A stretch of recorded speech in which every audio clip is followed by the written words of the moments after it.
വിവാഹം എന്നത് ലോകമെമ്പാടും ഒരുപോലെ നിലനിൽക്കുന്ന ഒരു ആചാരമാണ്. ഒരു സ്ത്രീയുടെയും പുരുഷന്റെയും കൂടിച്ചേരലാണ് ഒരു വിവാഹത്തിലൂടെ സാധ്യമാകുന്നത്. രണ്ട് വ്യക്തികൾ മാത്രമല്ല, രണ്ട് കുടുംബങ്ങൾ കൂടി ഒന്നാവുന്ന ഒരു ആചാരം കൂടിയാണിത്. വിവാഹ നിയമങ്ങൾ കൂടാതെ ചടങ്ങിൽ പിന്തുടരുന്ന ആചാരങ്ങൾ തികച്ചും വ്യത്യസ്തമാണ്. രണ്ട് വ്യക്തികളുടെ ശാരീരികവും മാനസികവുമായ ഐക്യം കൂടിയാണ്. ഇത് അവരുടെ ബന്ധത്തിന് ദൃഢത കൈവരിക്കുന്നു.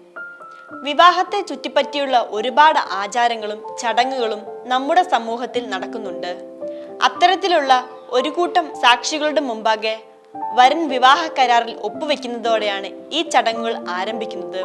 വിവാഹ ചടങ്ങുകൾ ഓരോ സ്ഥലത്തും വ്യത്യസ്ത ആചാരങ്ങളാണ് ഇന്ന് കണ്ടുപോകുന്നത്. എന്നാൽ പല ആളുകളും ആചാരങ്ങളില്ലാതെ തന്നെ വിവാഹത്തിലേക്ക് കടക്കുന്നവരുണ്ട്. എന്നാൽ ഇങ്ങനെയുള്ള വിവാഹത്തിന് നിയമസാധ്യതയില്ലെന്ന് പറഞ്ഞുകൊണ്ട് നിയമം പാസാക്കി.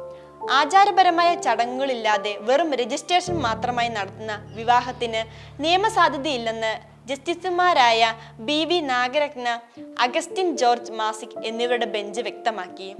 രജിസ്ട്രേഷൻ മാത്രമായി നടത്തി കിട്ടുന്ന വിവാഹ സർട്ടിഫിക്കറ്റ് നിയമപരമല്ല. വിവാഹ ചടങ്ങ് സംസ്കാരത്തിന്റെ ഭാഗമാണ്. അത് കർശനമായും മതപരമായും പാലിക്കണം. ഹിന്ദു നിയമപ്രകാരം വിവാഹം പവിത്രമാണ്. രണ്ട് വ്യക്തികൾ തമ്മിൽ ആജീവനാന്തമുള്ള അന്തസ്സും തുല്യതയും ആരോഗ്യപരമായ ഐക്യവും ഉറപ്പിക്കുന്നതാണ്.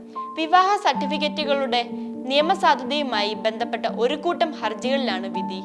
വിവാഹം കച്ചവടമല്ല. ഒരു സ്ത്രീയും പുരുഷനും ഭർത്താവും ഭാര്യയുമായി മാറി ഒരു ഇന്ത്യൻ സമൂഹത്തിന്റെ അടിസ്ഥാന ഘടകമായി കുടുംബമായി ഭാവിയിൽ പരിണമിക്കുന്ന പ്രക്രിയയാണെന്ന് ബെഞ്ച് പറഞ്ഞു.